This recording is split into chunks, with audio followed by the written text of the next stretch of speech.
What's going on, my haunted holiday hobbits? On today's show, it's the holiday episode. We speak with MUFON investigator, paranormal investigator, and tour guide of the Pine Bush UFO and Paranormal Museum in New York, Mr. John Wright. Edgegrave Dave reviews one of my favorite holiday classics, Jack Frost. And no, not the Michael Keaton one. Chris Whitehouse of the Whitehouse investigation team talks about a ghostly bomber and a very special, tiny, terrifying tales. So let us slay! Do aliens exist, and are they among us? Are weird creatures lurking in the darkness? Do evil entities hide in the shadows of your bedroom while you sleep? Join us as we explore all this and more on the Warped Reality Podcast. Welcome, everyone, to the Warped Reality Podcast Holiday Edition. I'm your host, Ghost Joe. It's also, check this out. It's the 27th episode of season 2, but it's my 50th episode of podcasting. And I've reached over 5,000 listens, which is amazing. So thank you to everyone that tunes into my silliness every other week. I really appreciate it. I did want to dedicate this episode to my cousin, Jason Lewis, who's a U.S. Navy veteran. I mentioned him in the interview with John Wright on this episode, and he recently passed away way too early at the age of 42. I remember having a lot of great memories with him.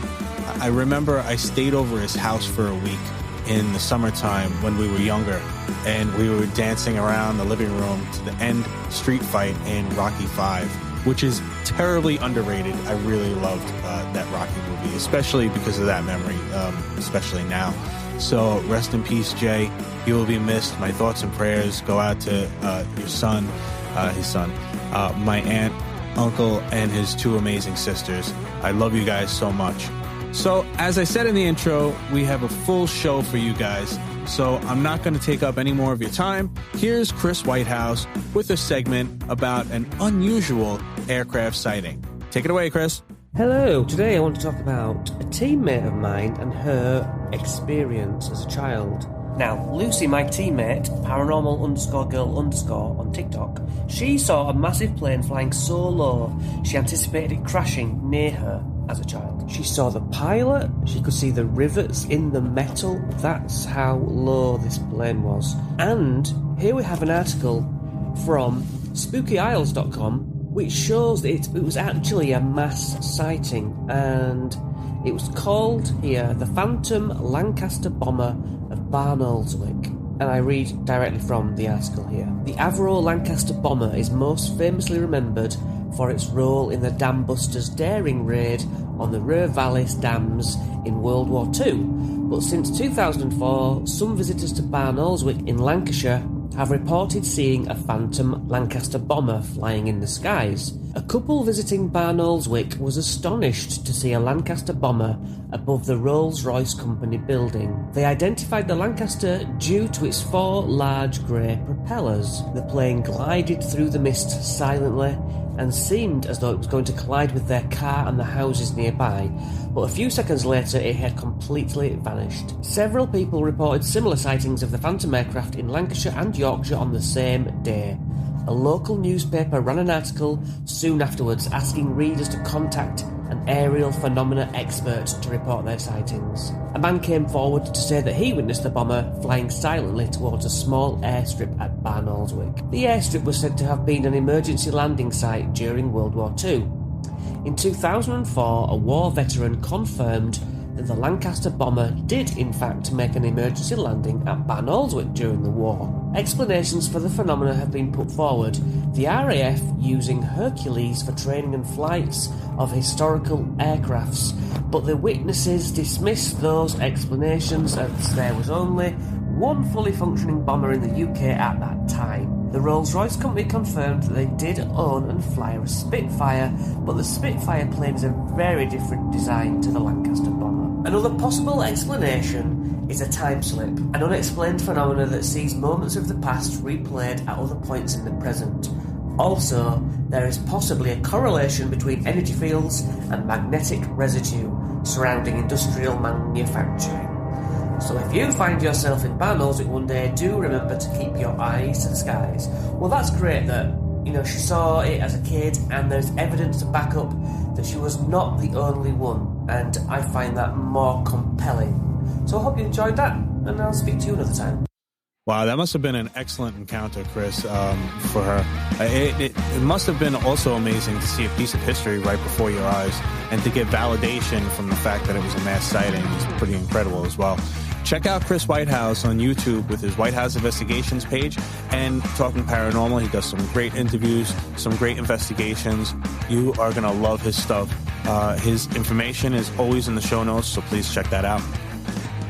And now, without wasting any time, on to my horrible reviewer, Edgegrave Dave, with an awesome review on the horror classic, Jack Frost. By the way, guys, I recently recorded an interview with Edgegrave where we talk horror, the paranormal, and some music stuff as well. So stay tuned in the future for that. So on to the segment. Slashing through the snow. Ho, ho, ho! Edgegrave Dave's here to spread some holiday fear. And regardless of what you celebrate, whether it's Christmas, 8 Crazy Frights, or Kwanzaa, the happy horror days are here on the Warped Reality Podcast. So let's get into it. And though there are many flicks to choose from this year, the movie that we're going to discuss is none other than 1997's Jack Frost, not to be confused with the Michael Keaton film of the same name, which came out in 1998. And there's a really funny behind-the-scenes story about that with the director, which we're gonna get into, Michael Cooney. So, a long time ago, on a cold and chilly night, Ghost Joe and I discovered a very interesting movie. A movie that chilled to the bone and made us laugh our asses off at the same time. This movie, called Jack Frost, really had us gushing, really had us rolling, and it was a freaking icing and slicing laugh and a half. So, Jack Frost is also the debut performance of Shannon Elizabeth. Yes, the very same American Pie Shannon Elizabeth. Also starring Christopher Alport, Stephen Mendel, and Scott McDonald as Jack Frost. At this time, I am going to issue an Edgegrave warning, spoiler alert. So if you want to go leave out your milk and cookies for Santa Claus, now is the time. So this little Christmas tale starts out like so many others. You have a warm fire, you have a Christmas tree, and there it is. The opening credits are literally ornaments on the Christmas tree, with the camera panning from the very top down to the bottom and the sides, while you hear the voice of an uncle that's about to tuck in his little niece and tell a Christmas tale. And this is one of the most unique openings that I've actually seen in a movie, or in a horror movie. I mean, there's no graphics, you just literally have something that somebody has made. And the dialogue back and forth is just great. You have things like Jack be nimble, Jack be quick, Jack gouge eyes with candlesticks. So let's get into Jack Frost. Though there have been other iterations of the Jack Frost character in other movies, this Jack Frost isn't trying to stop old St. Nick from delivering Christmas presents. This Jack Frost isn't trying to take over the North Pole. And this Jack Frost certainly isn't trying to team up with a band of Christmas superheroes. Yeah, that actually happened once. This Jack Frost is a mutant killer freaking snowman. And oh boy, is this done with purposely poor, putrid graphics. I mean, he's got an oven mitten for a hand, and even silly icicle fangs at some point. It's just hilarious, great, and sometimes brutal. But I think you'll be okay watching this one, folks, because after all, it takes place in the scenic backdrop of Snowmanton. Yeah, there's actually a town where everything in this movie is literally about snowmen. There's a snowman competition. People have snowmen on the signs. It's even in the airport. Well, that actually happened in part 2, which is equally as entertaining. I tell you, sometimes I don't even know which one's better. I love them both so much. But let's go back to focus here. We are talking about 1997's Jack Frost.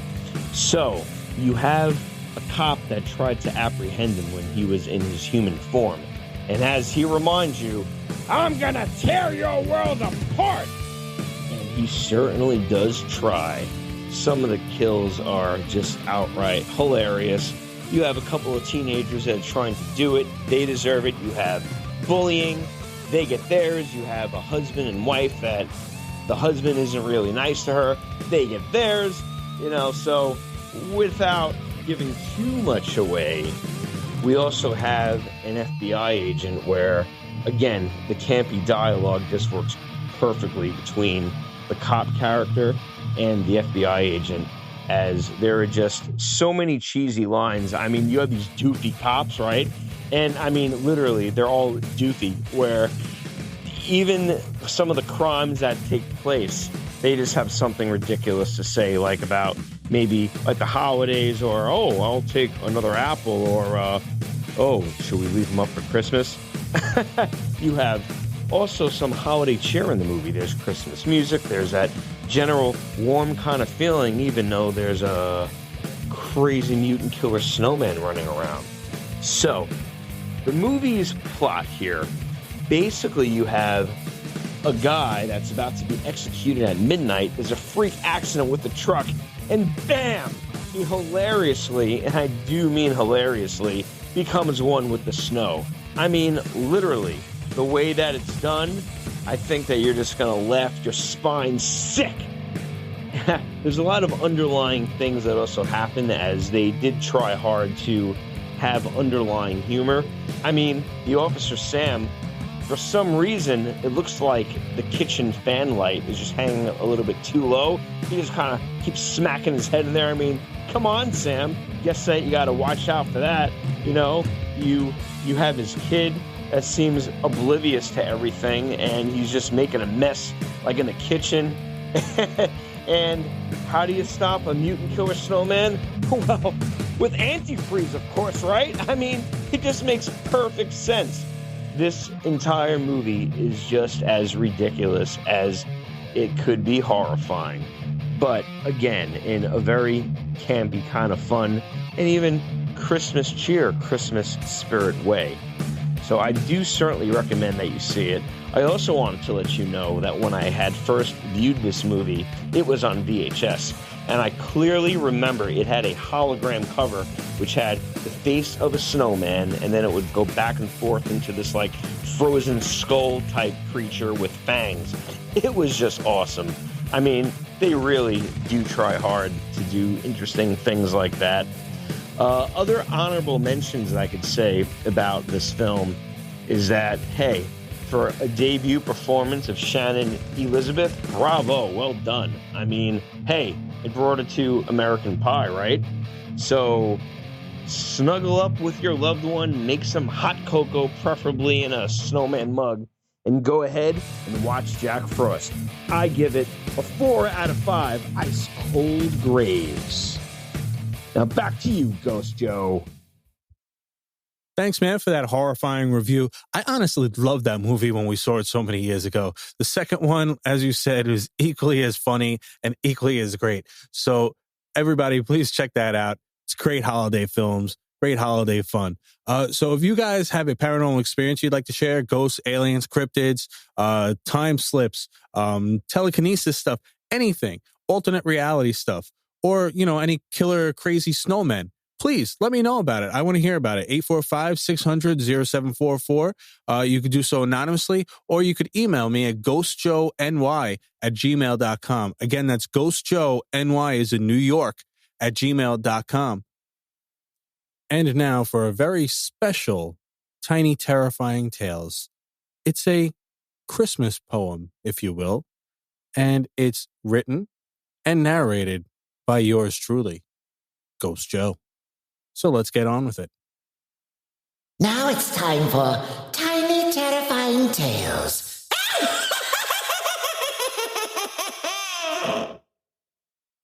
'Twas the night before Christmas, happiness in the air. Mom and Dad get ready, while the little ones say prayer. Johnny wants a skateboard, a kitchen set for Sue. What if we don't get them? Whatever would we do? The kids hopped to bed, the mad dash began to set the gifts up, stockings in hand. Down in the basement arose such a clatter. Dad went to go check, nothing seems the matter. Now it's the morning, Christmas is here. The children start waking with smiles and cheer. They wait for their cue, their parents they don't see, until they ran down the stairs, their heads underneath the Christmas tree. You're listening to the Warped Reality Podcast. But don't be too scared. It's a real scream. So I hope you enjoyed my joyous holiday poem entitled Christmas Day. I figured, it was a holiday episode and, why not keep it cheerful, right? So, hey, there you go. But right now we are on our way to listening to an interview that I did with Mr. John Wright. So stay tuned. Here it comes.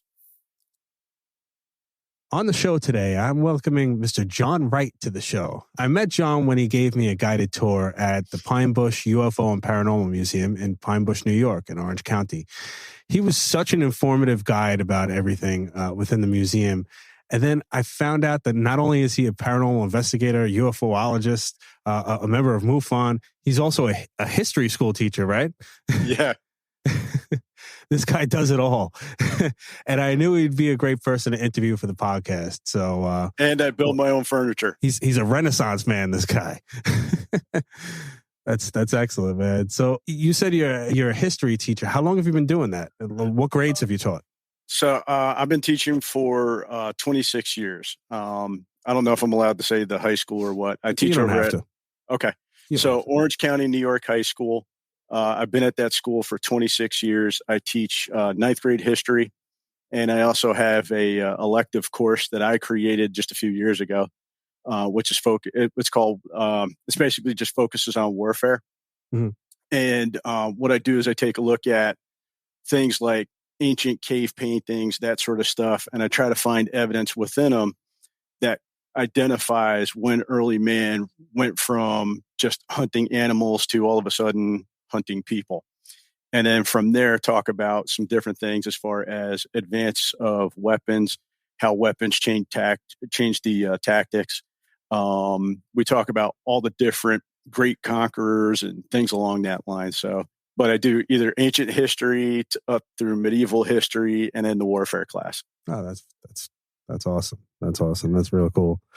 Do you feel that being a teacher has helped you in the paranormal stuff that you look into, or do you think it's hindered? How has it hindered you? Also, I'll be honest. People always say, like, what kind of drew you to something? I got interested in the paranormal, not necessarily because of TV shows or things like that. I've heard a lot of people talk about, I used to watch In Search Of, and I'm a little bit younger than that. You know what I mean?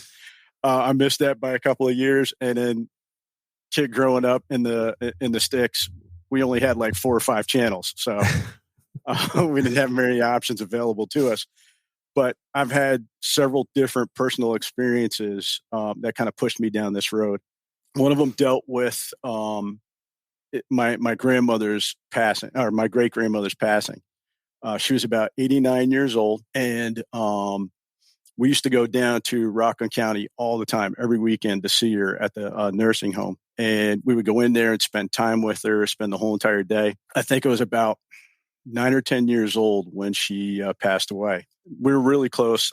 I, believe it or not, wound up staying home. I went to school. I didn't go to the funeral that day down in Rockland County. When I came home, basically got off the bus, came into the house, made a peanut butter and jelly sandwich. I was walking into the living room, and I was getting ready to watch afternoon cartoons. And as I'm doing so, I hear somebody saying my name. And the voice that I heard was my great-grandmother's voice. So I jump up real quick. I start looking around the house. I'm like, am I going nuts? Did I just freaking hear something? I'm like, there's no way, right? So I thought maybe, oh, you know what? Maybe mom and dad just pulled in and they're yelling down from the car to the house to see if I'm home, that kind of thing. So I'm looking out the window, no car, no nothing. Nobody's out there. At this point, I start getting a little spooked. And just a couple seconds later, I hear my name called again, a second time. And clear as day. At that point, I was so spooked. I went outside and I got our dog. I brought her into the house. She was part German Shepherd, part wolf. Wow. So she was a really tough dog. So I wound up bringing her in the house, and she stayed in the house with me until my parents got home. So that was definitely one of the things that pushed me in this direction. Then when you go looking for information, because again, late 70s, early 80s, there is no internet there. You know what I mean? So my biggest pull for information was like the school library, which was really limited on that kind of stuff. And then there was the book fairs. So the one book fair, I remember buying this one book. It was like a 14 style book. So it looked at all kinds of weird phenomena that were unexplainable. And what I loved about it was it talked about Bigfoot. You know, I'm a Bigfoot fan. Right. It talked about all kinds of different cases, talked about the Loch Ness Monster. It talked about, I think it was the Martel case, the Martel UFO case. So those things really kind of drew me in. And beyond that, there's other things that have occurred. I know what it was. Sleep paralysis. So I had, I've had experience with that where I was dreaming, I was having a nightmare. I woke up from the nightmare in another nightmare. And it was really weird because when I woke up, I thought I was actually awake. And right next to me on the side of my bed was this cloaked figure, like kneeling down. Couldn't see the face or anything like that. But I could feel, you could hear the breathing and you could feel the breath on my face. Wow. And eventually I wound up snapping out of that and waking up for real. So all those things, like when you're a kid, really freak you out. And it's really hard to find explanations for it. So that's what really kind of put me down this road. And then since then, I'm going to say it took sort of like a backseat. Once I hit my teens, I was doing sports, all that stuff. Once I got into college, became a teacher, my wife and I got married, we had kids, and things were just like crazy from that point on. And it wasn't until just after COVID, we shut down 2020. So 2021. So in 2021, I actually stopped coaching. I'd coached for 29 years. Wow. And that gave me some time off. And my wife knows me. When I'm bored, I cause trouble. So she's like, if you're going to be home, then you're going to definitely have to do something that's going to keep you occupied and take up some time. And that's what kind of led me into doing all this stuff. Wow. I mean, it's funny too, because the last couple people that I had interviewed, that's going to be out a few episodes from now. He had also said that his first experience was with his grandmother that passed away. That he said he used to see his grandmother. His grandmother used to tuck him in every night, and she was passed away. You know, it's amazing. It's giving me the chills right now. Yeah, I mean, it's amazing. I mean, I've had experience since I was a young child. Not a lot, but maybe like a handful, I guess. And one of them was actually, I was going through I go home and my parents, because my grandmother lived in Long Island. So my parents were out in Long Island at this point. And I was home getting ready for the show, getting ready for the gig. And I was thinking about my grandmother saying, I hope this is okay that I'm doing this. All of a sudden, the cordless phone rings and I answer it. And all it is static. And it sounds like there's somebody trying to talk to me. and all I hear is static, right? So now I'm trying to turn it off and it's not turning off, and I'm like, all right, I know what this is, because I've had experiences before, never like that. Yeah. But I've had experiences before. I'm like, wow, that's so I pretty much said, like, I said it out loud. I said, listen, Grandma, if that's you, this is scaring me right now. Like, please just, I get it. Just please just let me hang up the phone. And all of a sudden I was able to hang it up. It's funny because all of my experiences, I've said this a million times on my podcast too. It was like, all of my experiences happen when I ask for a sign. That's why I don't do it anymore, because now I have a home with 2 small children and I'm not trying to get any signs like that anymore. And to be honest with you, I actually get signs when I'm doing my podcast sometimes too, because I'm talking about this subject matter. Sometimes, like, I'll be interviewing, I don't know if you ever heard of Carl Johnson. He's a famous demonologist. Yep. He's got the brother. Yes, Keith brothers. And John. Yeah. Yep. Both of them great guys. I've talked to them both. Amazing interviews too. Really, really nice guys. But before I did the Carl Johnson interview, I'm getting everything set up, my microphone and everything. And right next to me is my backyard sliding door. And now I do everything at this time every show. It's like 10 o'clock at night, 9:30 at night, because my kids are sleeping and I don't want them to hear this stuff. So I'm getting everything ready, and all of a sudden I hear knocking on my backyard door, and I'm like, crap. Like, I'm not answering that. I know what that is. I know you know what I'm doing. Just let me do my interview. Like, I get it. But it wouldn't be the first time. It's not going to be the last time. But no, I had you had the thing with my great grandmother after my father-in-law passed away, which was it's been 10 years now, and we went up. My wife was already up there. She had gone up. They knew he was in really bad condition. He was going to have to go in for surgery, those types of things. And so we wound up going up later on, and we go to the wake, the funeral service, all those things, come back to the house for the reception. And I'm the type of person, I like being alone. You know what I mean? Like, when there's big crowds and it's really loud, I'd prefer to kind of stand off to the side. So I went down in their basement where we used to play pool all the time. And so I went downstairs, played pool for probably close to about 15, 20 minutes, maybe even a little bit more than that. And I finished up, and for whatever reason, I said a little prayer, and I said goodbye to my father-in-law.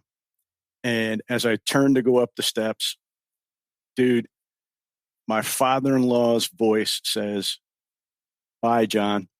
And I'm going up the steps. Now, I know what people will think. They're going to sit there and go, well, how do you know it wasn't somebody upstairs? How do you know it wasn't a voice coming from upstairs? The reason why is because there were only women in the house. There were no men. And this was my father-in-law's voice. He had a deep, gruff voice, and it was his. Wow. It gave me the chills, dude. I can't even tell you. And we've had so many different weird things, like you're talking about, knocking on the door. I haven't had that yet. Knock on wood, thank God. Yeah, it's scary stuff. But this is just, I apologize if I'm getting off topic, but no. Our old refrigerator, my father-in-law used to ask us all the time about, like, the ice machine, because we would always have issues with it and stuff like that. And right after he had passed away, the ice machine actually stopped working. And then the weird thing is, my wife and I would have, like, a conversation, like we're debating back and forth, and one's trying to get the edge over the other in the argument or make the point. And we both believed that we were correct. And then one of us says something, and the next thing you know, the ice machine works. Like, you hear ice cubes drop down into the thing. Special occasions like anniversaries, birthdays, stuff like that. All of a sudden, the ice machine would just start working. It's the freakiest thing ever, dude. Wow. Yeah. It's amazing, man. Like when they want to show their presence, I mean, they could do it. The Pine Bush UFO and Paranormal Museum, right? How did you get involved with them? So this was that year that I stopped coaching. And basically what happened was, like I said, my wife knows me. I'm the type of guy that if I have way too much time on my hands, I'm going to get in trouble. For example, I was about 5 or 6 years old. And you know how your parents always tell you, don't stick something in the light socket? Sure. My parents told me that. They never told me why. So that's the kind of stuff I do. But anyway, so what had happened was I'd always missed out on the alien fair. I was never able to go because I was always coaching. And so this year I had off and I finally was able to go. So I was like, oh, great, man, it's going to be awesome. So I saw that you had a few different people coming in that were going to talk, Lee Spiegel, Richard Dolan, and Mark D'Antonio. So I was like, I've seen a couple of these guys, definitely want to see them in person. So I went looking for the tickets. I had to go to the museum website to get the tickets. At that point, I looked at it, I go, holy crap, Pine Bush has a museum. I'm like, you kidding me? So I ordered the tickets and I look at my son, I go, hey, you want to go with me? My wife and my daughter both laughed at us and said, no, we'll stay home. So we went in, we did the tour, and Lance, the manager of the museum, was the tour guide. We get through the tour, and that was another one of those tours. It was only supposed to be about an hour and a half, but I'd asked a lot of questions. I was adding information as we were going. And I think it wound up a 2.5 hour tour. So we finish up and we're getting ready to leave. And as we're walking out, Lance kind of waves me over to him. And I'm like, what's up, dude? I'm sitting here. I'm looking at my son. I'm, oh, man, we're about to get in trouble. So he's like, dude, you got to come in and you got to be a tour guide. And I said, I don't know about that. I mean, I've never really done that kind of thing before, blah, blah, blah. And he's like, do me a favor, just think about it. So I gave him my email, gave him my phone. And as I'm walking out, on the counter, they have the, do I have it in here? They have the pamphlets for, here it is right here. So they had the MUFON pamphlets. And I was like, I've always wondered about MUFON. So I grabbed the pamphlet. I go home. I just start looking at the information, go on their website, that kind of thing. And again, had a lot of time on my hands. And I found one of the numbers, Chris DiPerno. He was the chief investigator at the time. And so I basically emailed him. And he sent me he's like, call me. Gives me his number. I call him. We wind up having, I think it was probably about an hour-long conversation. During the conversation, he's like, oh, where do you live? I'm like, oh, I live in Pine Bush. He's like, what? I'm like, what do you mean, what? I live in Pine Bush, man. We're out in the sticks. He was all pumped. He's like, oh, my God, you live in Area 52. And I was like, yeah. He goes, we don't have any investigators down there. He goes, would you consider becoming a field investigator? And I'm like, well, what does it entail? All that stuff. So he explained that to me. And I said, all right, what do I got to do? He's like, well, you got to get the book, you got to study, you got to do this, and then you got to take the test.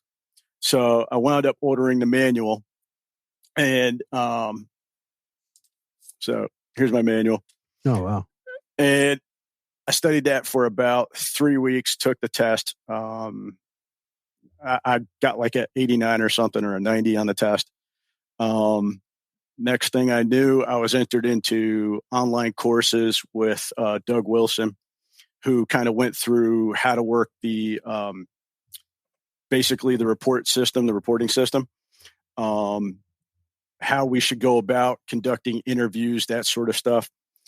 And then eventually I think I actually got my first case before I even completed the online stuff. And then from there, I think I'm up to, over the last year or so, about 24 cases I've been through. It's one of those things that you have a certain idea in your head. Like when you hear field investigator, you're thinking like a cop, you know what I mean? Like a crime scene investigator. Sure. Unfortunately, that hasn't been the reality, at least not for me. A lot of it's been online, just basically looking at photos, looking at video, reviewing those things, trying to see what's actually there, identifying other possibilities, going through, checking your lists, and then eventually coming to some sort of conclusion. I do tend to be a little bit more skeptical, but I'm open-minded about things. I'm not where I go into a case going automatically, oh, this is the actual answer before I even come up with an answer. You know what I mean? Right. So I wait till I see the information, go through the information, have a chance to investigate some other stuff, see if I can eliminate some things off the usual suspects list, and then see what I'm left with and see if there's a logical explanation for some of those things. But I mean, that's what got me into this. And then as far as the paranormal, I really didn't do many investigations up until I started doing the UFO stuff. And I've only done a couple, but they've been really funny. Go ahead. No, so with since we're on the topic of MUFON and stuff, what exactly do they do? Like, are they? I mean, I know are they similar to the Stars Academy? You know, that like are they kind of like the same type of thing, like looking for answers type thing? I mean, is that what they do? You got all kinds of people in MUFON. You're going to have people like me that are skeptical. You're going to have diehard skeptics, but you're also going to have, I apologize if I offend anybody, you also got your Kool-Aid drinkers. So there's a real good mix of all these different groups that are in it. And to be honest, that's what you want. You want as many opinions as you possibly can. Sure. And then hopefully somewhere in the middle is where you find your answer. The main mission is to try and figure out what the phenomenon is. It's kind of like I always talk about religion. People will complain about religions and how horrible they are. It's not the religion, it's the people that practice it. Those are the people that take that idea and they corrupt it. So when it comes to whether you're talking about NICAP, whether you're talking about MUFON, whether you're talking about any of these other organizations, some of them start in a really good place. They're able to keep their affairs in order. And in this case, they're legitimately, in my mind, they're legitimately trying to find an answer. Whether or not we have enough evidence to come to a really good conclusion is a totally different story. Right. I mean, how many, so you get the reports, right? So people send you the reports and you kind of look through the evidence and like look through their claims and stuff like that. Yes. How many would you say are credible or substantiated? Like how many would you say are like, wow, out of how many? Would you say? Ballpark, I don't. I mean, if I was going to give you percentages, I think 90% of the cases that we get are people who legitimately believe they see something. Right. There's a very, very small percentage that are like hoaxes and stuff like that. The hoaxes, you might get some people who are just trying to get a laugh out of you. You know what I mean? Right. Some of them are legitimately trying to pull one over on you. Those are the ones that really kind of make you scratch your head, because I think we're all in it to try and figure out what this thing is. And the problem is when you start throwing hoaxes into the mix, you got to spend so much time kind of weeding those things out. And that's time that you could spend doing something else. Right. Out of the claims that you get, what's the most common shape of aircraft that people, is it the triangle? Is it the saucer shaped? Like what? Yeah. So there's a combination of them. Actually, we get a report every month. Hold on one second here and let me pull it up on my phone. We get a report, statistical reports every month. And then what it'll do is it'll actually break it down for us by country. And then it'll actually break it down within the United States, So which state actually has the most reports that month. And then it will also give us the shape of the object. So it'll tell us we received X number of reports. So this past month, it was a circle or a sphere was the most dominant shape that people had seen. Just after that was a disc shape. And then after that was triangle or ovals or cigar shapes. Yeah, I mean, I say this all the time in the show, but I really feel like we're getting closer now, for the government to finally say like, hey, like throw their hands up and be like, all right, you know what? They exist. I really feel like we're getting closer to that, because you see the government's starting all these different, they just put a 16 scientist team together to investigate things. They're not going to do that and throw some money into something if they didn't think that there's something going on, or if they didn't know that there's something going on. And they keep sidestepping it by saying, well, we're not saying it's aliens, but we're saying it's something that we don't know, and it could be a threat to national security, which is a possibility. I mean, that's obviously, if it's something that you don't know and there's things in our airspace that we don't know what they are, but do you think that we're getting closer to these answers actually coming out? That's a tough question. Yeah. It all depends on who you talk to. Like UFO Twitter, everybody thinks it's going to happen tomorrow. I'll be real honest. I don't think you're going to get an answer anytime soon. I really don't. If you are the U.S. government and you have all these people that want to talk about UFOs and your main concern is national security, why not take advantage of all this free press that's going to basically obscure or cover up whatever it is that's out there? And it's just going to lend itself to the confusion and keep whatever it is hidden. I think the government is legitimately looking at possible threats as far as foreign technology, that kind of stuff. And I think they're willing to let the UFO stuff kind of come into play. Maybe not necessarily because they believe in it, but because of what it will do for them. I thought about it this way. You had the Gillibrand Act, right? And the question is, why was everybody so gung-ho? Why was the government and these defense people so gung-ho? The only thing that I kept coming back to was, how do they benefit from it? And my answer was money. I mean, if you really want to generate more money for your programs, this might be the way to do it. Right, Tell the government, we don't know what it is. We need more money to figure it out. We need more money for better equipment and resources. Yeah, I mean, and it makes sense too in the fact that you're going to have more people looking in the sky too. You have more observers looking to see, if it's not aliens or if it is some kind of foreign threat, somebody's going to see it now because there's more people looking up in the sky. And people are going to tweet about it. People are going to Instagram about it. You know what I mean? Right. And what it does is it gives them, like you were just saying, more eyes on the sky. Yeah.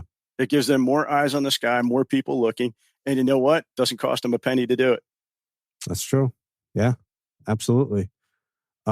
So unlike the government, I like to have full disclosure, right? So earlier today, I had asked you about the CE5 protocol, and I know you did some research and stuff on it.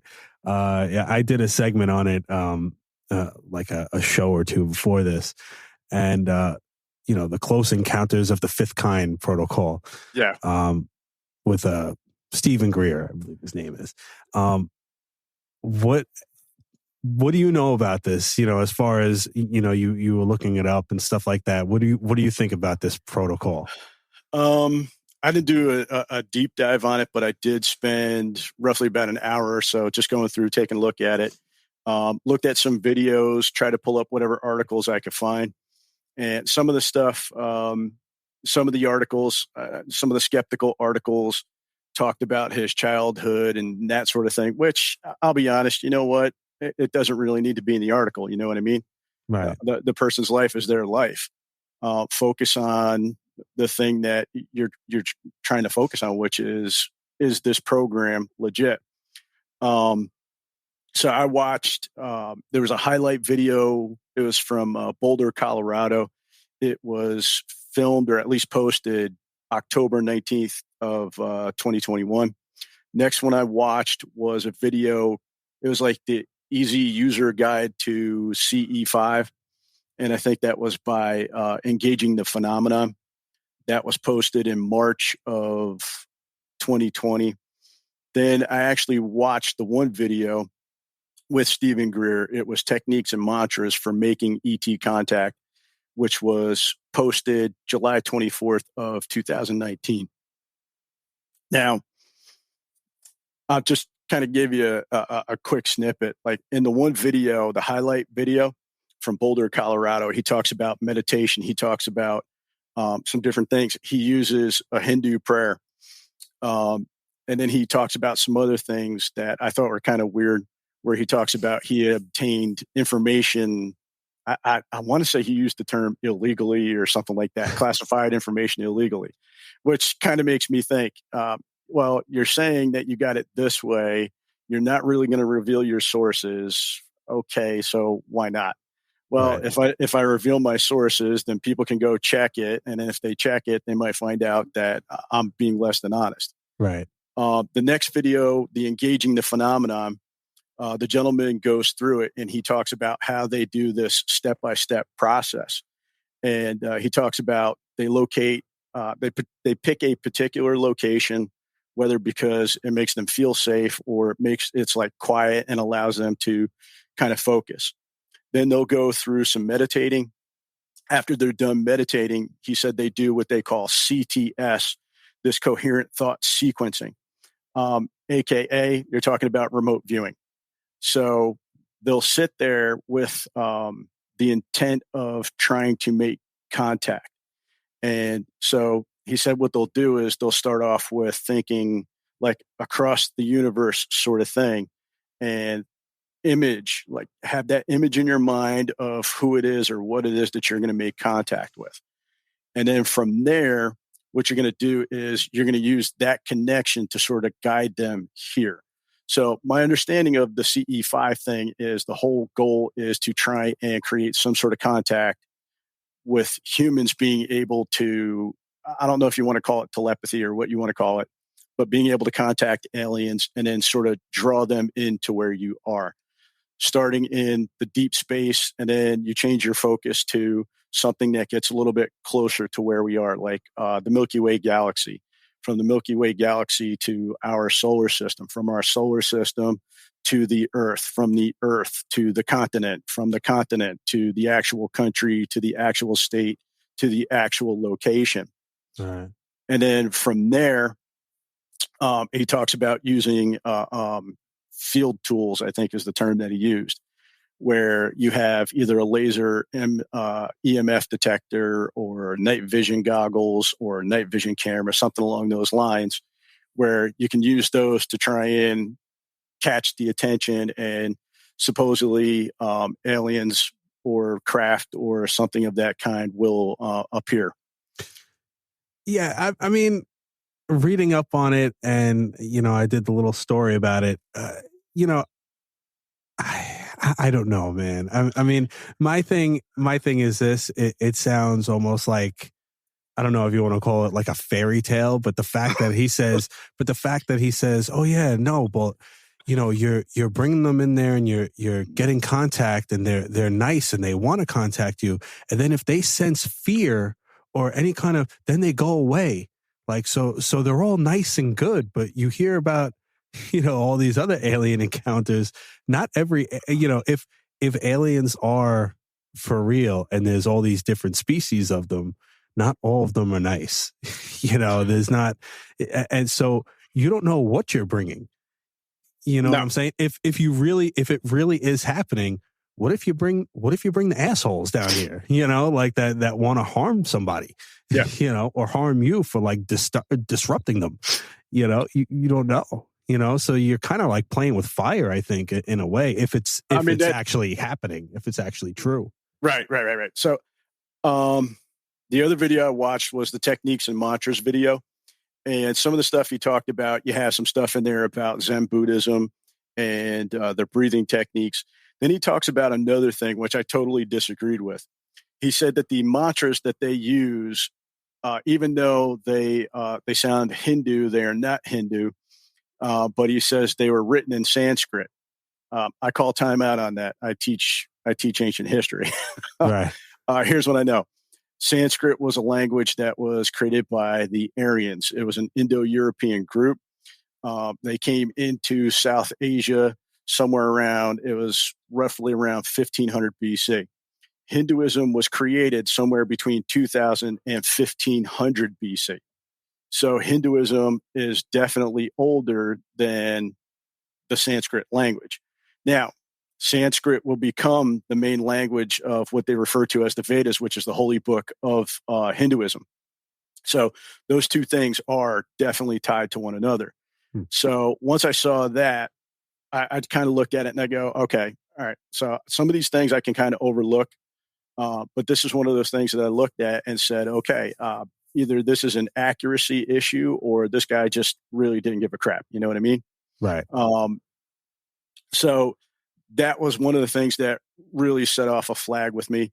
The other thing that I thought was, I'll say kind of funny. He's talking about this tone. And I was like, wait a second, I've heard that tone before. I'm like, holy shit. I go, that's the tone from Close Encounters, the movie. So what I did was I pulled up, I jumped into YouTube real quick and I started looking for it. And I'm like, the tones from Close Encounters of the Third Kind. I pull it up and there was this video. It's called The 5 Tones or something like that. And I played it and I was like, holy shit. The first 3 tones of the 5 is the 3 tones that this guy was humming when he was doing his conference. So I was like, oh my God, you got to be kidding me. So he left out the last 2, but he got the first 3. Wow. So, I mean, a lot of this stuff I just go through and I look at. He takes different techniques from these Eastern philosophies, whether you want to talk about Hinduism, Jainism, Sikhism, yoga techniques as far as the breathing and those sort of things, Zen Buddhism, Buddhism itself. And he kind of takes those things and he's kind of putting them and mixing them together. And as I was going through and I was looking at this, I was kind of like, you know what? I know I've seen this before. And then it hit me. I go, holy crap, I know what it is. The contactees of the 1950s. So I was like, holy crap. So I grabbed a couple of the books that I have and I just started going through them real quick. And I had stuff, pages dog-eared, stuff highlighted and that sort of thing. So I just started going through real quick and I'm like, holy crap, George Adamski, right? So Adamski was all about the Space Brothers and all that other stuff. A couple of years after him, you had another guy, Daniel Fry. Another couple of years after that, or like a year after that, you had Orfeo Angelucci. You had another guy right after that, Howard Menger. And then you had another guy right after that, George Van Tassel. And all these guys claim to have had contact with aliens. And one of the things that they all had in common is they claimed that the Space Brothers were visiting because they were concerned about the use of atomic bombs and that we were going to wind up destroying ourselves. The other thing was they believed that the universe was here or sending them here to save us from ourselves because we were kind of stuck and we couldn't evolve. So they had to come here and show us the way. From there, you could also kind of look at it as when you look at ancient religions, you see, like with Judaism, you have Moses, who was a prophet, who was sent, you know what I mean, to get us back on the right track. Jesus, some groups will look at him as a prophet sent to get us back on the right track. Muhammad, prophet, sent us to get us back on the right track. So I was like, just like all these different things were kind of coming together for me. Then he started talking about the tones. And one of the things that they talk about here is the vibrations or the tones with the contactees from the 1950s, talking about vibrational level or something along those lines. They all wrote books. They all did lectures. They all basically tried to make money off of these deals as much as they possibly could. Van Tassel had what he called the Giant Rock Convention. You had Adamski created these get acquainted clubs or groups. Fry wrote a couple books. Manger wrote a book, like all these different things. And what I came back to was, and I tried to look it up, but I couldn't find it. I could only find the most recent one. I wanted to find out how much do they charge for one of these conventions? How much is it to actually go there in person? And I guess they're doing them now in virtual reality. So I couldn't find anything from before COVID. Whenever I would try to click on those things and buy tickets, it would say it's already closed, the event's over with, that kind of thing. But for this past conference that they had, it was a 3-day virtual conference, and it was $200. Huh. Wow. And then if you just wanted to do, like, they would do a couple different things the first 2 days, and then the third day that night they would do like a thing under the stars, like we'll call it like a Skywatch. Right. And so if you didn't want to do the conference, you could just do the Skywatch, and that was like $50. So again, I don't want to put words in somebody else's mouth, but when I look at it, I'm seeing contactees from the 1950s. I'm just seeing him repackage it a little bit different than what they did back then. Right. Right. I mean, I just feel like it's going to be like that scene in Independence Day, you know, when the friend goes up on top of the building and like, oh, you know, with the signs, and then they get blown to smithereens, you know, like, I'm just going to, oh, look at it. It's pretty. It's so pretty. And then boom, you know, like I'm not trying to do that, man. And like, I'm not, you know, I trust me, I want to see a UFO, but I live upstate now and I work the midnight shift. So I drive on the Taconic and the Springbrook at like 2:00 in the morning. So I'm looking, trust me, I'm looking. Dude, I hate that road. Yeah. It's so freaking dark. Like I'm looking up in the sky and I'm looking in the woods. I'm like, because I want to see Bigfoot too, like, or any kind of, you know, deer or anything that's going to be running in front of my car. But yeah, I don't know. I mean, the jury's still out with that. But I did buy the $10 app just because I wanted to read up a little bit more about it, you know, just for the hell of it. I saw that too.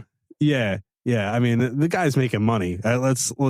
He definitely. I'll tell you what. I got to say this about him. I don't know how old he is, but like I want to get a hold of like his workout regimen. I want to see what he's like eating, his diet. Man, that dude is jacked. Yeah, I didn't see really. I didn't see his physical. Wow. Yeah, he's pretty built, man. He's pretty built. So, going back to the ghost stuff, right? The paranormal investigation stuff. You're in a paranormal investigation group? No, actually, no? I just do it. I am a what I call a hobbyist or an enthusiast. Gotcha. Me too. I'm not part of a formal group or anything like that. I don't want to be part of a formal group because then the issue is everybody wants to do things a certain way. Me personally, I just like going in, and I'll be honest, if you go in by yourself, my thought process, you're probably going to get maybe a little bit more of a response than if you go in with the whole entire group. Right. Sure. Yeah, absolutely. And you won't have the other people saying, oh, did you hear that? Or, you know, it's just you and you're the one you're paying attention, you know. It's just you focusing on the task at hand, basically. And you want to be able to, like I said, I don't want to just debunk other people's stuff. I try to debunk my stuff as much as possible. I'll give you a quick example. So I told you about the refrigerator. Right. The cable box that we have in our room is so freaking weird, dude. It just starts doing things on its own. And like in the middle of the night, this thing will start glowing. Like the display on the front of the cable box will start glowing. And it wasn't until, again, after my father-in-law had passed away that some of this weird stuff started happening. And so the other night, like this thing just gets super, super bright. It was like full moon in our room. And I wake up and I'm looking and I'm like, what the hell? So I start looking at the display and I start seeing these code messages pop up on the screen. And I'm like, oh my God, I've never seen that before. I'm like, is my cable box possessed or what?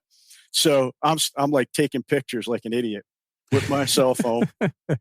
And I'm doing a quick video. I think during one of the videos, you can actually hear my wife roll over and say to me, what the hell are you doing? She's like, go back to sleep. And I'm like, nah, I'm like, the cable box is doing this weird freaking thing I've never seen before. She's like, it gets bright all the time. I go, no, this is not bright. I go, it's like dialing up all these codes, CD something or other. And it would start counting from 1 all the way up to 99. Then it went to like FG or something like that. And then it started again and it went through the whole entire cycle, 1 through 99. Then the whole entire cable box shuts itself off. And I'm like, holy shit, that just happened on its own.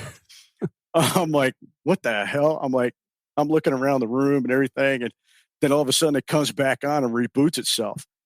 And so I'm looking, I leave like the remote controls for the TV on the bed. So I'm like looking to see if the cat pushed it or something like that.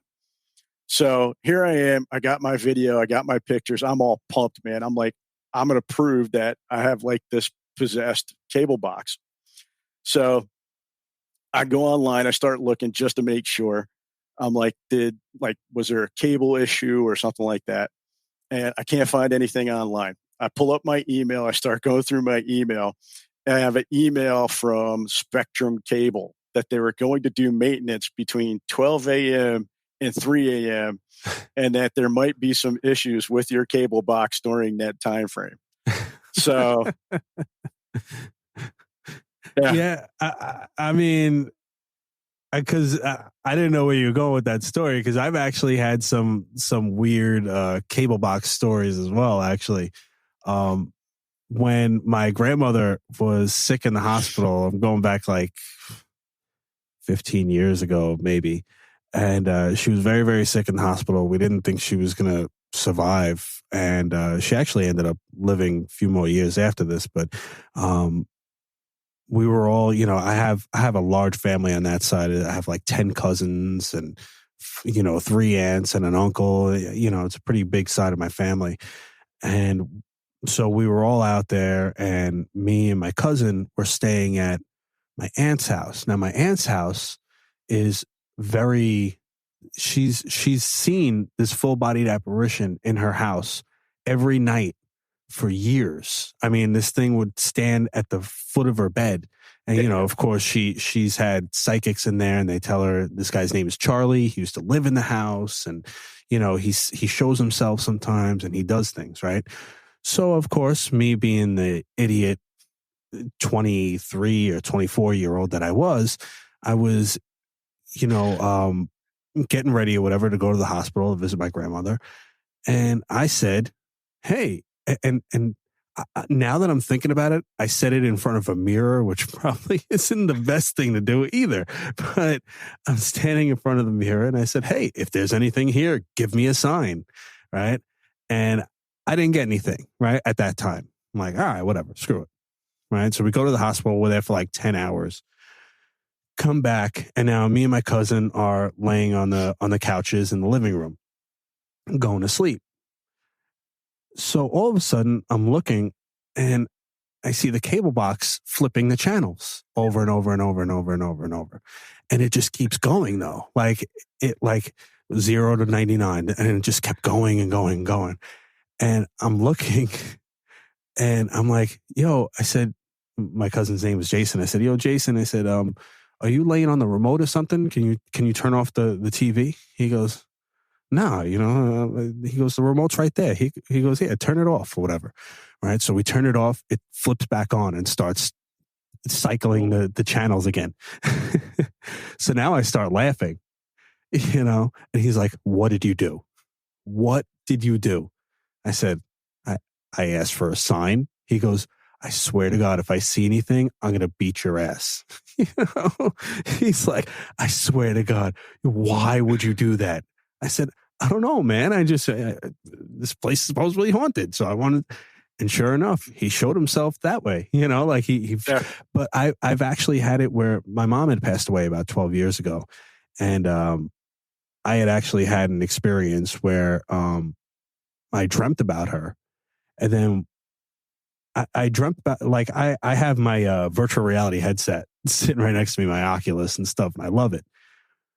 So I had a dream about how I was with that side of my family and I was showing them my Oculus headset, right? And I put it on within my dream. I put the headset on and I see my mom sitting there waving to me and like smiling within my dream in the headset. And in real life, I feel her like kind of caressing my back because I was going through a rough time at that time. I wake up from the dream to see the cable box was rebooting. Right? Like, okay, the cable box is rebooting. I mean, it happens. It's like 2:00 in the morning. That's when they do their stuff, late at night. So the cable box reboots, and I always kept it on Comedy Central, right? The thing that popped on, the next show that came on was a South Park episode where Cartman is showing off his virtual reality headset. Oh, dude. I was like, well, there you go. That's my validation right there. Like, there you go. That's it. That's funny. I said, I guess that wasn't a dream, I guess. I guess I really did have that experience with my mom, but I mean, nowadays they don't happen quite as much because, like I said, I'm not really inviting it anymore, and there's certain things I talk about for a long time. Like I'll talk about the paranormal stuff and UFOs and stuff. But then there's other things that, I might say, hey, have you ever heard of the black-eyed children? We'll talk about that for like 30 seconds, but I'm not going to talk about that for too long because those mother effers are supposed to come around when you think about them and talk about them.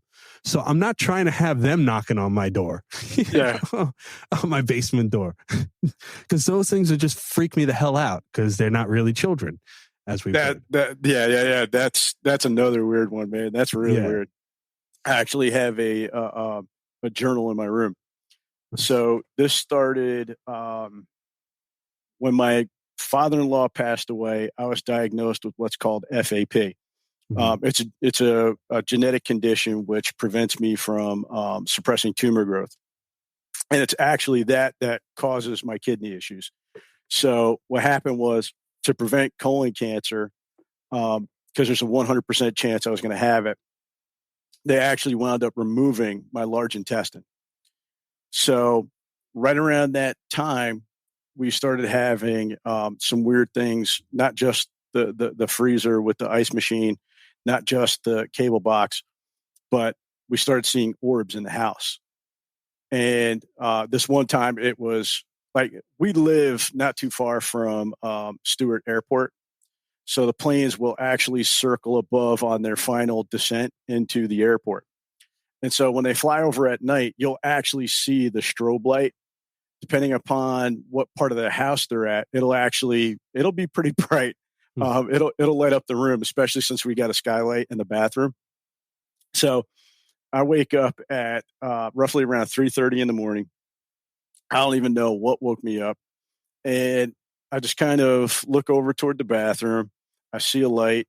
I go back over, go to put my head back down on the pillow. And I look up again because I was like, all right, is it my wife? Is she in the bathroom?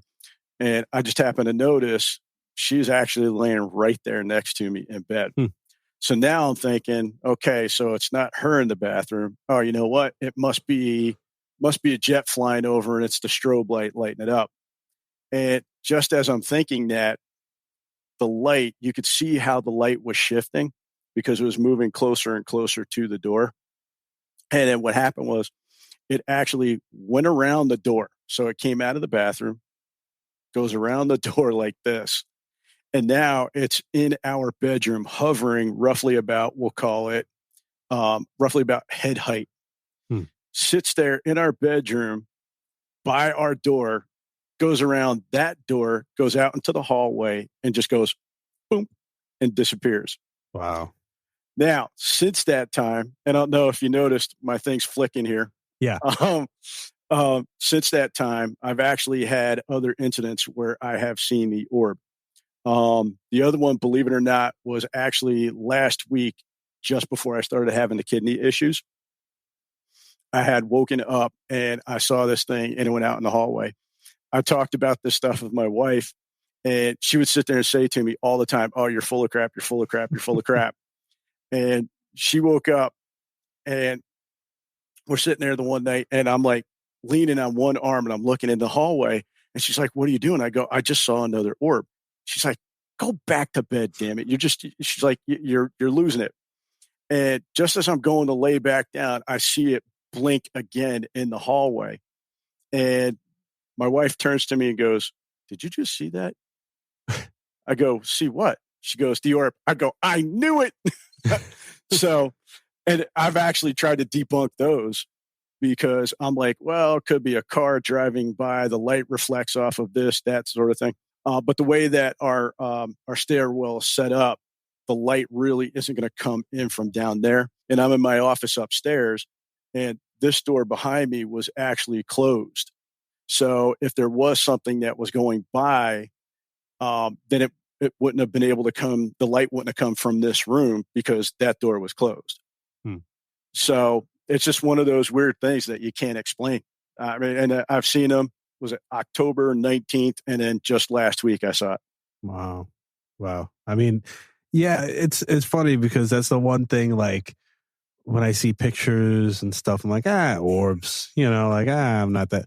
But I mean, I've seen one. I saw one 2 days after my mom passed away. I believe it was my mom, because I was in the same room where she had passed away, and I was laying, of course, distraught and thinking about everything, and I see this big red light. Picture, I guess I'm in the I'm in the living room, and I'm laying on the lounge chair. And straight ahead is a hallway that leads to the kitchen on the right side. And I see this red light come out of the kitchen and start moving its way up the wall towards me. Yeah, I see the flickering, man. And I see this red light. And now, yeah, you could say, "Oh, I was dreaming," or "I was seeing things." But then my father's dog was following it the whole way and barking at it, so I know I saw what I saw. And then just as it came up to me, it dissipated and it disappeared. And I feel like that was my mom because, that's pretty much the first couple days that somebody passes away is when they have the most energy and they're still earthbound, apparently, until they, go wherever they're going to go, if they're going to go somewhere, And yeah, I mean, that was my orb story. But as far as pictures, I never really, I was like, well, I mean, it's too easy to just say, all right, well, it's a bug. It's dust. There's so many things it could be. It could be a reflection of the light going off of a dust, a particle of dust, so pictures and videos of orbs never really too much, impress me too much, but. Yeah. That's why that's why I'm always about, if you can bring in multiple different things, like whether it's cameras, whether you get some audio, something along those lines. So if you can get multiple bits of information and it all occurs at the same time, in my mind, it gives it like a little bit more credibility. You know what I mean? Because now you're catching it on different devices at the same time, and you're seeing it or you're hearing it. And it kind of reaffirms what it is that you're seeing or experiencing at that point in time. So that's why I always try to do a couple recorders. I always try to do a couple cameras at the same time, different angles, that sort of thing, shooting in opposite directions so that this way, there goes my freaking thing again. So that this way you can kind of use one to help corroborate the other.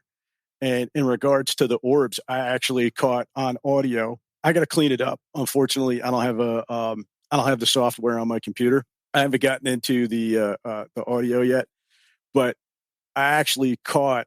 You could hear a woman's voice. Wow.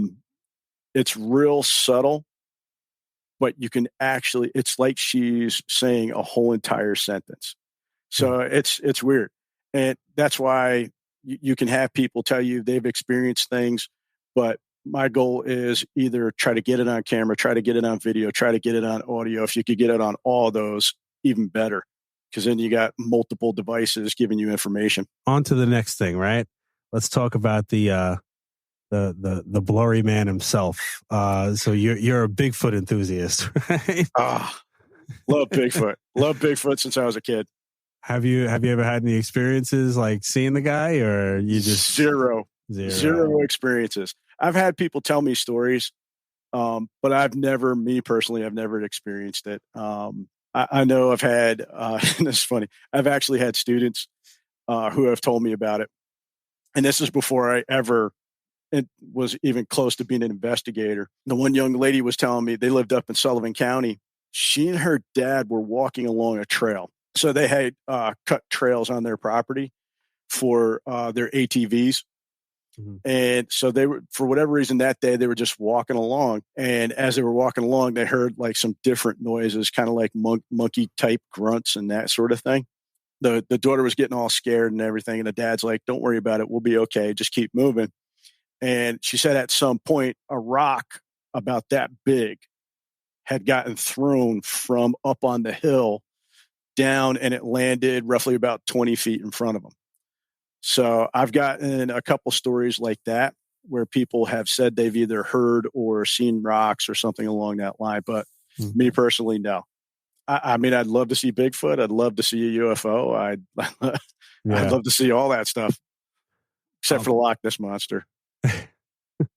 Well, as far as cryptids go, do you like any of the others? Are you fascinated with any of the other cryptids? Or I think a lot of it is Bigfoot?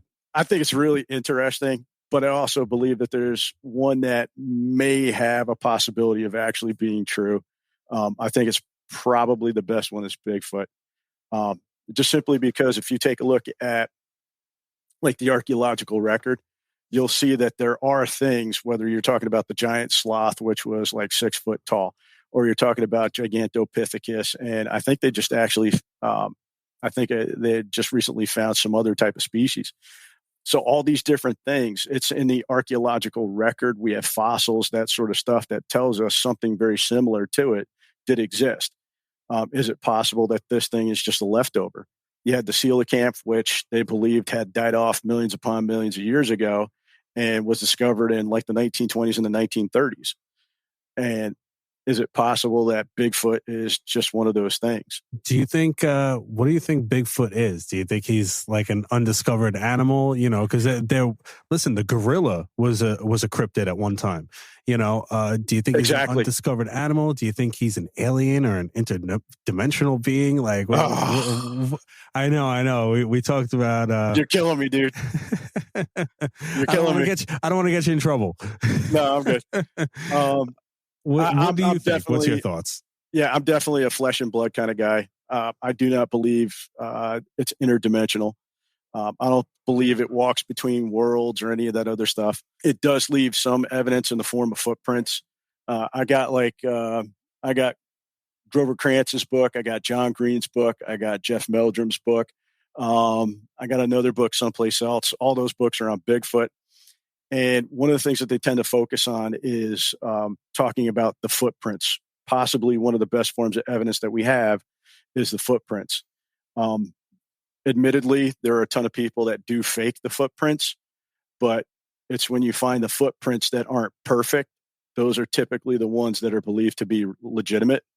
And then when you find dermal ridges in the footprint, that gives it a little bit more credibility. I think there's greater potential for Bigfoot to be real than there is for any of the other things to be real.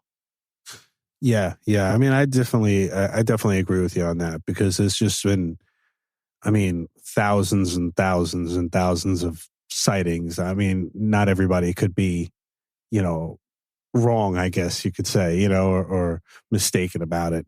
There's actually, I have, I don't know if you've met him. I know he's around our neck of the woods. Al Santariga. No, never met him. So he's a Bigfoot guy also. Actually, he just had a seminar the other day at the Putnam Valley Library, and all about Bigfoot. and he's a cryptozoologist. He's witnessed Bigfoot, the Dogman, and a whole bunch of other cryptids. That's that's what he does. Unfortunately, I don't have the time to go investigate and walking around in the woods for hours and hours and hours. Because I'm sure that's like a painstakingly thing too. Like looking at branches for cut in certain ways, and it's a lot of research. Pretty much, it's probably a lot of boring research at that. But yeah, I mean, like you said, I would love to see that stuff too. I definitely want to go on on an investigation with those guys too, because I've never actually been, I've been a paranormal enthusiast, since I was a kid. Never really got into cryptids, and I never really learned too much about the UFO thing until I started my podcast about 2 years ago. I've always been interested in it, but I never really, went far into it. But yeah, I mean, I'd love to see if any of this stuff is legit or any of it's, real. I mean, I definitely think that the guys that I interviewed are definitely, they're not bullshit artists. So I definitely believe in what they're saying. That's the thing is, people experience something. The question is, what did they experience? And unfortunately, you weren't there to be with them when they experienced it. So it's kind of hard to pass judgment. You know what I mean? Yeah. Yeah. And I mean that their reaction towards it is definitely the normal reaction. Like they were like, yeah, we saw the Dogman like way too freaking close. It scared the hell out of us. Yeah, I mean, if you saw this gigantic, the Dogman is supposed to be basically like a werewolf, to look like that. I mean, if I saw that thing within arm's length, I'd be scared to hell too. I don't know if I would go out on any more investigations after that. I was gonna say, you better go get that steak that you pulled off of that prisoner, dude. Right. But I mean, there's just so many things, man. I mean, a lot of people think that, I don't know where it came from, but now everybody's trying to put everything together. Oh well, Bigfoot is an alien. He's a cryptid alien time traveler. That why are you putting everything together now? I mean, I understand. It's all paranormal. It's all under the same umbrella of paranormal, but one thing doesn't have to do with another thing. But I mean, who knows? I guess that's why there's no experts in anything, in anything paranormal. They say there's no such thing as an expert because it's a pseudoscience.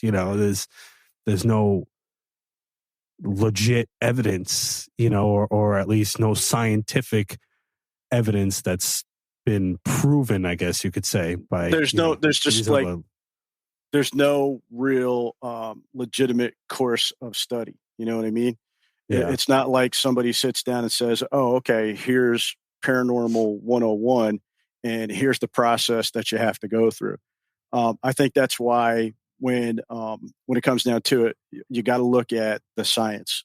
You make sure that you go through things the proper way, that if you do something, was it something that I did that caused me to see that in that particular way?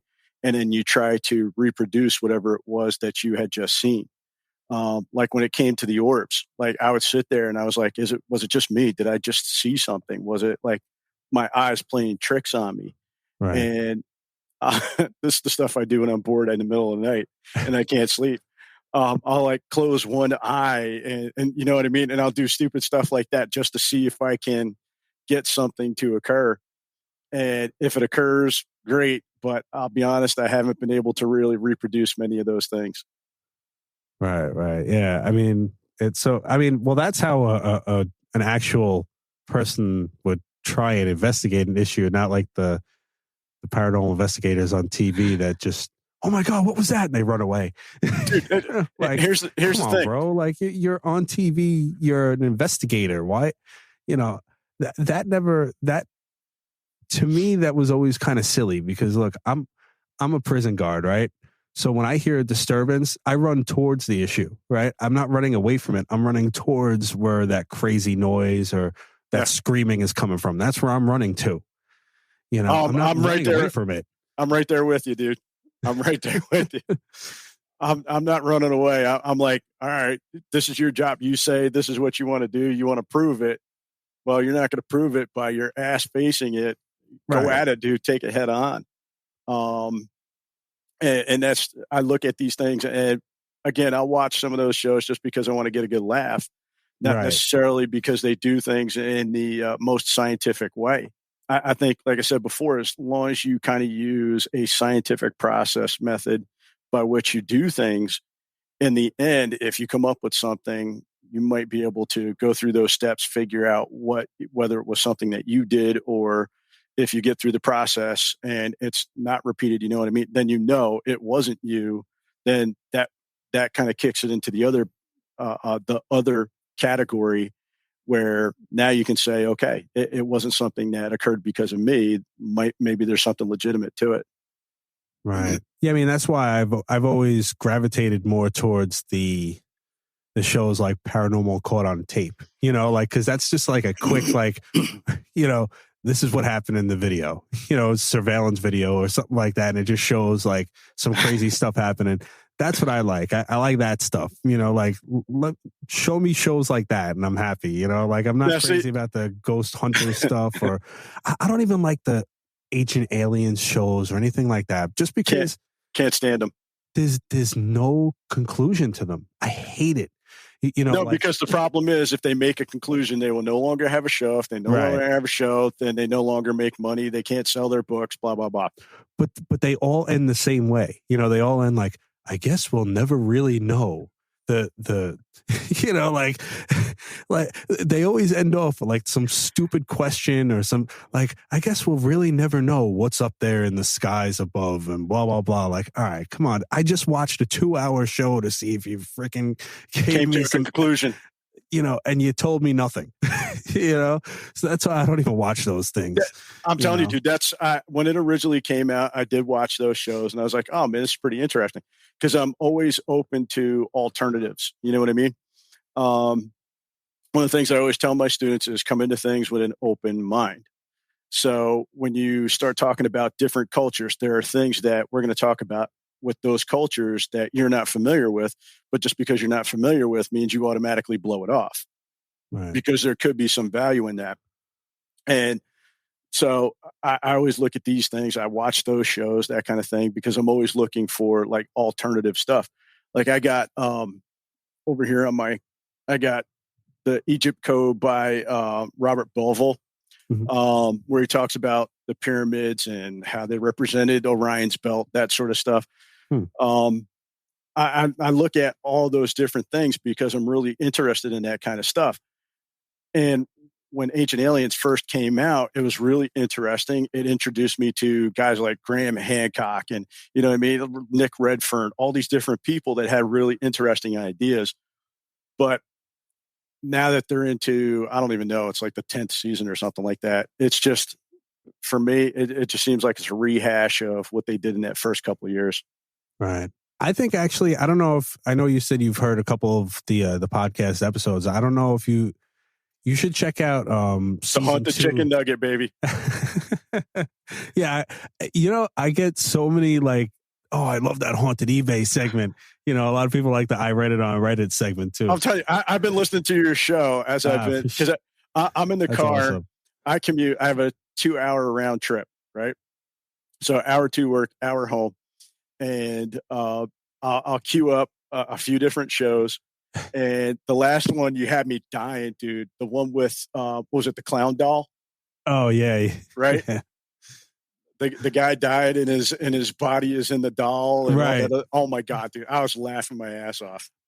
My thing, like, I mean, who the hell is going to buy a chicken nugget for $500? You know, it's... And then have to keep it in your freezer. Right? Yeah, exactly. I mean, I'm not going to... Maybe I should. I mean, I already got issues with my ice machine. So.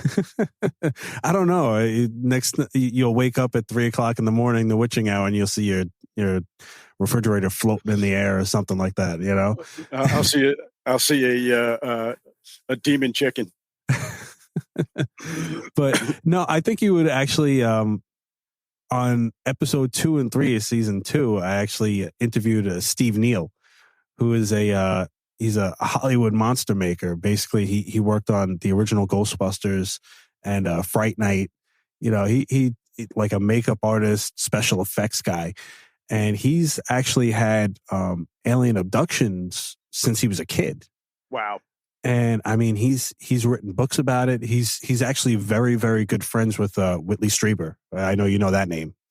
You know, everybody pretty much knows Whitley Strieber. And yeah, he's good friends with Whitley Strieber, and he awesome guest, man. I mean, and I actually met him in virtual reality on my Oculus. That's hilarious. Because one of the things that I do is I'll do a paranormal talk virtual reality show where you know, I have my own little space, and I invite people in there just to tell their experiences, you know, tell their paranormal experiences. I like to have like this, you know, safe place for people to tell their experiences instead of having to tell people and getting ridiculed about it, you know? Right. And sometimes I'll get like 150 people in there, you know? Sometimes I'll get a lot of people coming in. That's pretty cool. Yeah, and they tell some pretty good stories. And this one guy kept coming in the first couple shows, you know, and he had a lot of really good things to say, and he was very, very informative. And he's like, yeah, he goes, I don't know. He goes, look at my name. He goes, and Google me. I'm like, okay, you know, so I Googled him, and I'm like, he's a Hollywood. I said, who the hell is this guy? You know? And I looked him up, and I'm like, I got to have you on my podcast. You know, like I have to have you on there. And I actually ended up making like a two-part thing with him, just because I didn't want to stop talking to this guy. You know, yeah. So interesting and so, you know, so down to earth, and he was funny, and, you know, just everything, you know, and I was like, wow, you know, but yeah, I think you would probably enjoy those shows because he goes into a lot of things, and he's a very, very intelligent guy, you know. The way he talks about it is that the aliens, or the visitors, as he calls them, like Whitley Strieber calls them, they're not here to harm us, basically. Like, they're just kind of, I guess, doing experiments, seeing what's up. You know, I don't know how many experiments they got to do though, because they've been doing this crap for a long time now. So I don't know how many experiments you could be doing on people. But he said that there's like this one being that comes to him every single night since he was a kid. It's been the same one, and it comes across as like a mother figure, like almost like a female, like comforting him, you know, telling him everything is okay, and that they're just here. It'll only take a couple minutes or whatever, and this and that. And yeah, he said that it's almost every night he gets like, you know, and he's like, yeah, he goes, and don't tell me it's like night, you know, sleep paralysis or anything. He goes, because I've had experiences where I saw one in my kitchen when I was getting something to eat, you know. So yeah, I think you would definitely enjoy that. And then I had another guy named George that was the complete opposite, actually. He says that his experiences of being abducted is negative, you know, as far as he says that there's an alien presence that's like, basically what they want to do is not control us, but like live within us, basically. Like that's what he's saying. Like basically like channel. Like, yeah, like they're inside of our brains kind of, and that they can't make us do stuff, but they could experience what we're experiencing. Okay. So basically, like if you're eating something good, they taste it. Or if you're having some sexual relations, they feel that, you know, like stuff like that. Like they live inside of you, but it's with evil intentions, like with bad intentions, you know. It's the total flip side, which I thought that was pretty cool, actually, that I got two different sides of it. But, you know, I don't know how credible that kid is, but it made for a good show, you know, made for a good story. And listen, I'm not here to discount anybody, you know. Right. And that's the thing. You don't want to crap on anybody. Right. it like I said, people have experiences. They have them for whatever reason. You and I may not have those experiences, so there's nothing really that that we can do or say because we didn't experience it. So right. I mean, the way I see it, and the way I always say it on the virtual reality thing too, is that don't like crap on anybody's experiences, because if it's real to them, like the way I see it is, if it's real to that person, it's real to me. You know what I mean? Like, just because we don't believe it or it never happened to us doesn't mean it's not happening. Or if, if they're wholeheartedly telling you their experience, then they believe it. You know what I mean? So if they're believing it, then I believe it. That's, I try and keep that kind of positive mind, because I work with con artists all day, and I like to think that there's some honest people out there. I won't say that I believe in it, but what I do is I just look at it, like I said before, they've had an experience, and I'm going to respect what they say. I'm not going to discount it just offhand because I didn't experience that. It's real to them, like you were saying. Just because it's real to them and it may not be real to me doesn't mean that I'm the expert on it. Right. So just kind of closing this out a little bit, man. So you do the paranormal investigations on your own. Correct. Do you, I guess, as far as that, or with the MUFON thing, or even with the museum, do you have any kind of events or anything coming up, that you have going on? So at the museum, we just finished up the whole month of October. We did a whole haunted maze. We actually, it's hilarious, dude. It took us about a week or so to do it, but we basically disassembled the whole entire museum. And then we did the haunted maze, rebuilt it, all kinds of different scenes within it. And I was supposed to go back in last week, but I was having the kidney issues. And then we were supposed to kind of get it back to normal and disassemble everything and get it out. We were making certain sets, and some of the walls that I was making, I actually had to cut some of them in half so that we could get them into the museum. And then we had to reassemble them once we got them back inside. But as of right now, we got the tours going on. I know I'll have to double check with Lance, and I can always get back to you. He usually has people that will come in, usually about once a month. He'll have somebody that'll come in and do a talk or something along those lines, or a book signing sort of thing. Me personally, I just I'll talk to family. I'll talk to friends. If they know of someone or someplace that people have a thought of, that it might be haunted, then I'll try to see if I can get into that place. Right now, I have my one cousin. She swears to God that her house is haunted, and that she has poltergeist activity. And she lives roughly about a mile and a half down the road from me. Oh, so that's my goal, is to try and get in there. I don't know when I'm going to do it, because teach full time. I got track season. Track season starts next week. So I'm going to be doing that from now until the end of the school year, basically. Most of my weekends might be mostly Friday nights for indoor season, but then outdoor, we'll have a meet during the week. I'll have meets on the weekend. So that'll eat up a lot of time. So it's going to be like maybe Christmas break or Thanksgiving break, or maybe like that President's Weekend or something like that. I'm going to try and get in there and do that. The one restaurant, I think I told you about that one. That one was really good. Yeah, you showed me some of the evidence that was insane. That was definitely very, very interesting.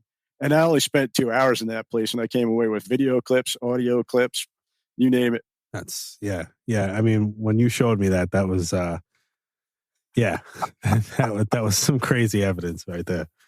That was nuts. That's why. I mean, for me, you have all these apps now and stuff on the phone with like the ghost box kind of stuff. And I'm like, first off, I think most of them are for entertainment. It'll tell you that too. It tells you that on the app for entertainment purposes. And most of those will do the random loop of words. Right. And it'll just loop it every so often. It'll spit out a word all on its own without really having to do anything or requiring anything. That's why I'm just like an old school. Give me a voice recorder. Right. Let me set up that voice recorder, and I'm just going to let it roll. If I'm walking from one room to the other, I'm going to tag it. That's how I caught the audio that I got with that woman talking in my house. There's another time I set up the recorder in the house, and I actually left the house. Like, I went, got my car, drove into town, went shopping, and came back about an hour later and reviewed the audio, and you could hear somebody walking around my house. Wow. And it wasn't my animals. Like, I know I got a couple cats, I got a dog, and I know exactly what they sound like. I can pick them out on the audio. This was, you could hear the actual, like, shoe, the sole of the shoe contacting the floor as they were walking across the floor. Wow. Yeah. Does that like does it freak me out? Yeah, does that freak you out that it's in your house that's doing that, or not at all? No, not at all. If I ever sensed that it was something that was evil or malicious or something like that, then maybe. But I'm a firm believer in that, like you were saying, you can open yourself up for these things. Right. If you are afraid, that you're kind of inviting those types of things. And I've always looked at it this way. I am my wife will tell you otherwise. She runs the house, but I always say I'm the king of the castle. And my job is to protect my family. Right. And my attitude is, this is my house, man. And I'm the one that controls what goes on here. Nobody else does. Right. And like I said to one of the guys I work with, because he started questioning me about it, and I said, look, if you open yourself up to those things, if that's your expectation, and this is kind of what you were talking about before, then that's what's going to come back to you. Right. Yeah. No, I definitely get that. That's why I've never experienced any kind of demonic thing, and I'm not trying to. You know what I mean? Like, I'm not opening myself up to that. Nope. Nope. That's something I definitely can't. I can't handle that. No, you got to protect your family. Much, yeah, exactly. I think on the one show that I talked about the museum, I called it the Paranormal Shack. Yeah. You had said that when I guess the guys that were bringing some of the stuff there, or the doll, one of the dolls that was coming there was some kind of story, right? Like, he said that he saw something in the back of his. So the woman that originally had it, she worked with a paranormal group. I think it was Penn Paranormal, and Mary Jo Chudley is her name. And she had some of the different things that we have that are new to our museum came by way of her. And with this particular one, they had a driver bring it out to the museum. And what she had basically relayed to us was the fact that when she had the doll, she had some different things that happened. They believed that there were two attachments to it. That one might be potentially the spirit of a child, and the other one might be something that's a little bit darker.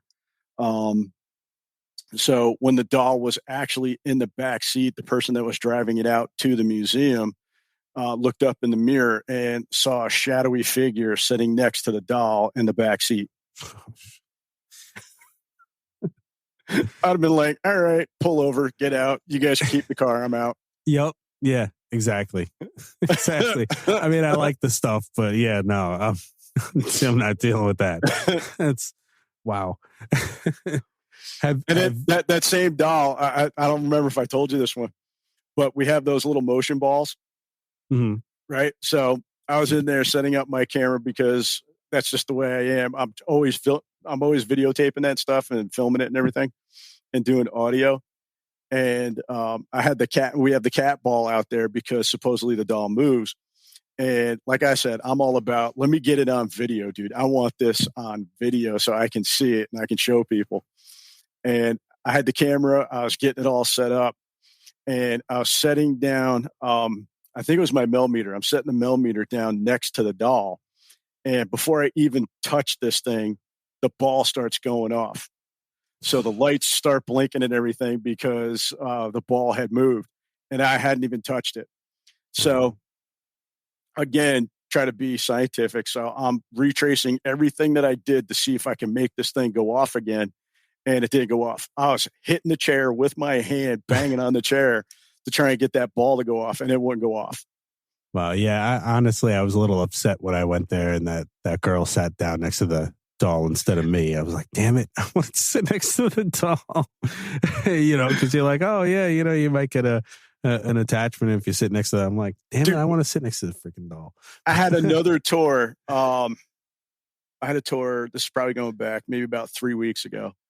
And actually, no, I apologize. It was, I think it was the first week of October, just before we shut down and started doing the Haunted Maze.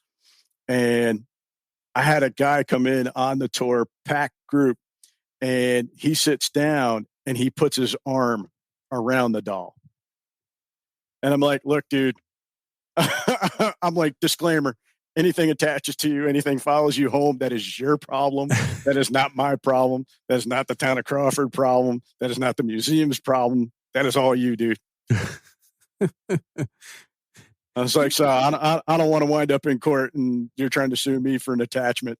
Could that be sued in court? I don't know. I don't know if that could be. I have no idea. But case. That's yeah. That's all I know is, hey, dude, you want to push your luck? You want to do that kind of thing? Go for it. But it's like the people that challenged Robert Dahl and Annabelle and stuff. Like, listen, I know you think it's a joke, but don't do that. You don't know. You don't know what you're dealing with. But people take it as a joke most of the time. Oh, it's a haunted doll. It's just for me, it's a matter of being respectful. You know what I mean? Right. Sure. Yeah, absolutely. Like you said, you don't want to invite things. You're not doing a TV show. There's no reason to provoke. You be respectful of what's there. If you don't believe that there's something there, okay, fine. Then that's your responsibility. You know what I mean? You take on whatever comes with it. Or at the most, just be respectful of other people's property. You know, if anything, I mean, if you had picked it up or something like that, then I would have been like, yo, dude. Right. Yeah. But he just kind of put his arm over the top of it and around. Right. Just to be a wise ass. So of course. I haven't heard anything. So I'm kind of hoping that means that he wasn't possessed or oppressed or anything like that. Right. Yeah. I'm actually listening to the audiobook, The Demonologist, the Ed and Lorraine Warren book. I don't know if have you ever read that? I haven't read it yet. So yeah, the audiobook is on Audible and it's actually really, really good. I mean, for me, I want to believe Ed and Lorraine were legit. Mm-hmm. There's some things where I'm like, I don't know, but they're very, very, they know what they're talking about, at least. They're very convincing and they're very believable. Right. I mean, they definitely sound like, if anything, they sound like they know what they're talking about. You know what I mean? But yeah, I mean, it's a great book. So if you ever, have any time or whatever, if you're going to listen to an audiobook, definitely check that one out because it's pretty good. The Demonologist. Let me write that down real quick. Thank you so much for being on the show, man. I definitely appreciate it. Not a problem, man. Loved it.